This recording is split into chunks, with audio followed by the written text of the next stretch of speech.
क्या आपने कभी रात में आसमान में देखकर तारों के बीच के अंधेरे के बारे में सोचा है?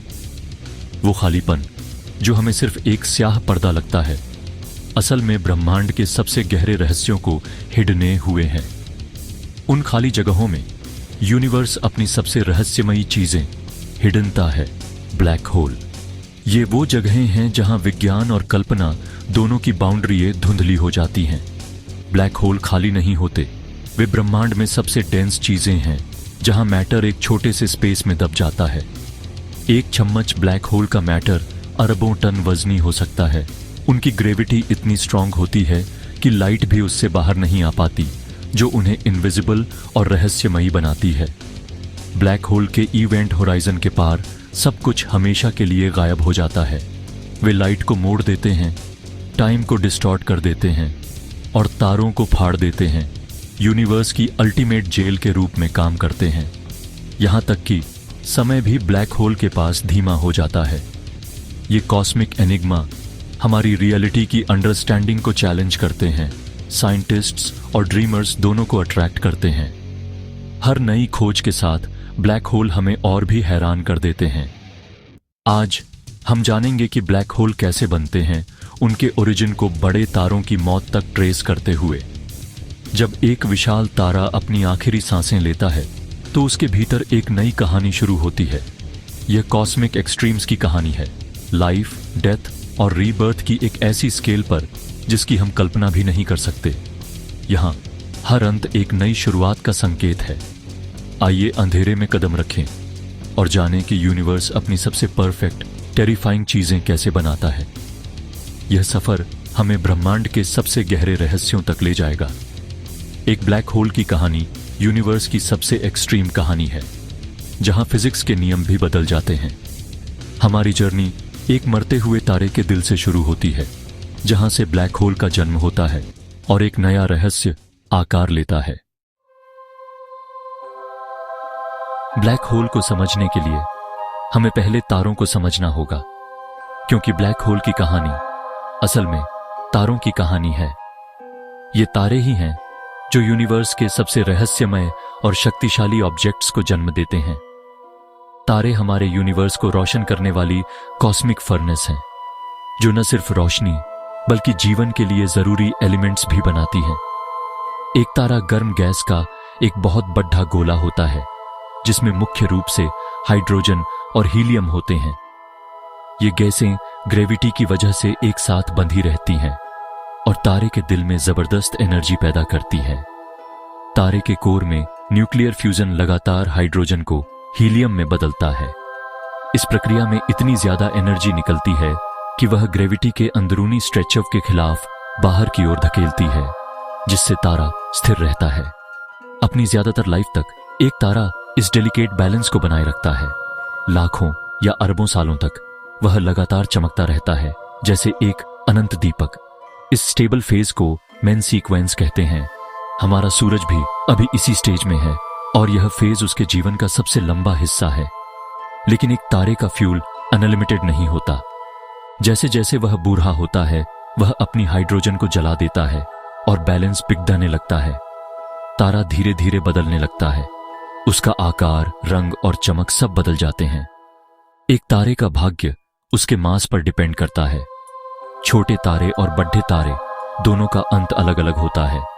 छोटे तारे व्हाइट ड्वार्फ के रूप में कालमी से खत्म हो जाते हैं, एक ठंडी बुझती हुई राख की तरह। लेकिन असली जायंट्स, जो हमारे सूरज से कई गुना ज्यादा मैसिव होते हैं, का अंत बहुत ज्यादा ड्रामेटिक होता है। इनका जीवन एक विस्फोटक क्लाइमेक्स की ओर बढ़ाता है। ये मैसिव तारे ज्यादा गर्म और तेज जलते हैं और जब इनका फ्यूल खत्म होता है तो ये एक शानदार फिनाले के लिए स्टेज तैयार करते हैं। एक ऐसा फिनाले जो पूरे ब्रह्मांड को हिला सकता है। केवल यही स्टेलर बीहमोथ ब्लैक होल बन सकते हैं, यानी यूनिवर्स के सबसे रहस्यमय और शक्तिशाली ऑब्जेक्ट्स का जन्म इन्हीं से होता है। जब एक मैसिव तारे का हाइड्रोजन खत्म हो जाता है तो उसका कोर सिकुड़ना शुरू हो जाता है और तापमान तेजी से बढ़ने लगता है, जिससे तारे के भीतर जबरदस्त उथल पुथल मच जाती है। इस बढ़ते तापमान के कारण कोर में नई और अधिक शक्तिशाली फ्यूजन रिएक्शंस शुरू हो जाती है जो पहले कभी नहीं हुई थीं। तारा अब एक विशाल रेड सुपरजायंट में बदल जाता है जिसकी बाहरी परतें दूर तक फैल जाती हैं और उसका आकार कई गुना बढ़ जाता है।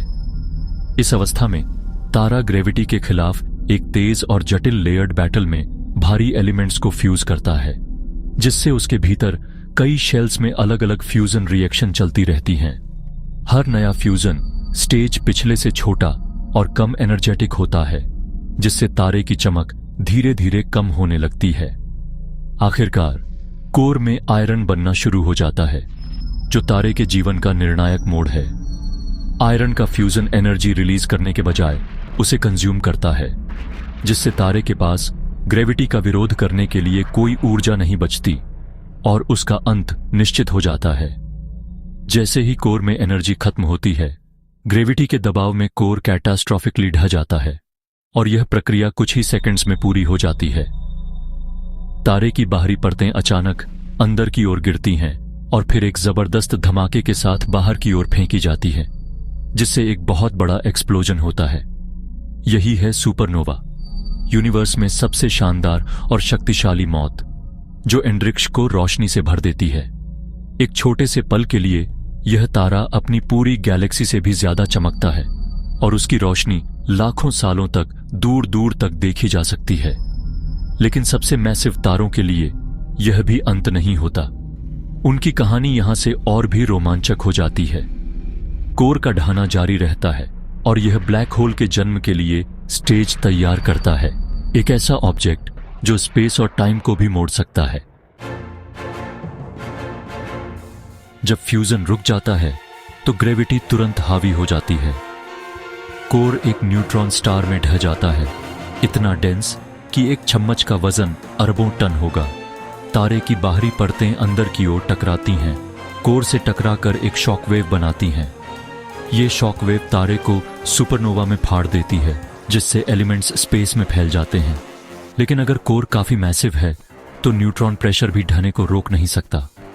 ग्रेविटी कोर को और ज्यादा दबाती है, इसे अनंत डेंसिटी के एक बिंदु तक सिकोड़ देती है। यह एक ब्लैक होल का जन्म है, एक ऐसी चीज जिसमें ग्रेविटी इतनी तेज होती है कि कुछ भी बच नहीं सकता। यूनिवर्स की सबसे एक्सट्रीम चीज एक मरते हुए तारे की राख से पैदा होती है। एक ब्लैक होल ग्रेविटी की अल्टीमेट जीत का प्रतीक है। यहां से फिजिक्स के नियम, जैसा कि हम जानते हैं, टूटने लगते हैं। एक सुपरनोवा सिर्फ एक एक्सप्लोजन से ज्यादा है। यह वह तरीका है जिससे यूनिवर्स खुद को रिसाइकल करता है। धमाका भारी एलिमेंट्स, कार्बन, ऑक्सीजन, आयरन को पूरे ब्रह्मांड में बनाता और फैलाता है। आपके शरीर का हर एटम कभी एक तारे के अंदर था जो एक सुपरनोवा से फैला था। ये एक्सप्लोजन्स क्रैब नेबुला जैसे खूबसूरत अवशेष बनाते हैं जो सहस्राब्दियों तक चमकते रहते हैं। ग्रेविटी इस ड्रामा की आर्किटेक्ट है जो तारों, ग्रहों और गैलेक्सी को आकार देती है। सबसे मैसिव तारों के लिए सुपरनोवा एक ट्रांसफॉर्मेशन है, अंत नहीं। पीछे बचा हुआ ढहा हुआ कोर एक ब्लैक होल बन जाता है जो अपने कॉस्मिक नेबरहुड का एक शांत शासक होता है। सुपरनोवा इस नई रहस्यमयी चीज के लिए स्टेज साफ करता है। ब्लैक होल हिंसा में पैदा होते हैं, लेकिन उनका शासन शांत और इनविजिबल होता है। वे यूनिवर्स के अल्टीमेट एनिग्मा हैं। जब एक विशाल तारे का कोर अपने ही गुरुत्वाकर्षण से ढहता है तो यह न्यूट्रॉन स्टार से भी आगे सिकुड़ता है। यह द्रव्यमान शून्य आयतन और अनंत डेंसिटी के एक बिंदु सिंगुलैरिटी में केंद्रित हो जाता है।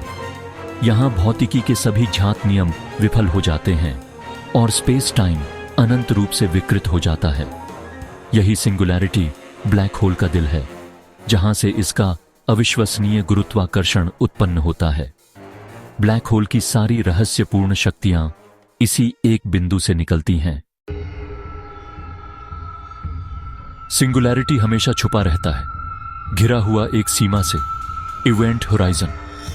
यह कोई सतह नहीं, बल्कि एक गणितीय सीमा है जिसके पार से वापसी इम्पॉसिबल है।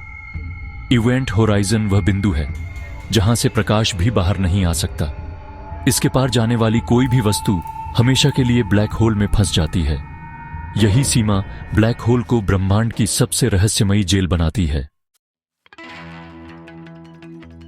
ब्लैक होल केवल मरते हुए तारों से नहीं बनते। हर गैलेक्सी के केंद्र में सुपर मैसिव ब्लैक होल छुपे हैं। सैजिटेरियस एसाई हमारी मिल्की वे के केंद्र में है और इसका द्रव्यमान 4 मिलियन सूर्यों के बराबर है। ब्लैक होल वैक्यूम क्लीनर नहीं है। उनका गुरुत्वाकर्षण केवल पास जाने पर खतरनाक है। ब्लैक होल के पास गिरने पर स्पैगेटिफिकेशन जैसी अजीब घटनाएं होती हैं। आप लंबाई में खिंच जाते हैं। स्टीफन हॉकिंग ने दिखाया कि ब्लैक होल धीरे धीरे वाष्पित भी हो सकते हैं। उनका भी एक अंत है।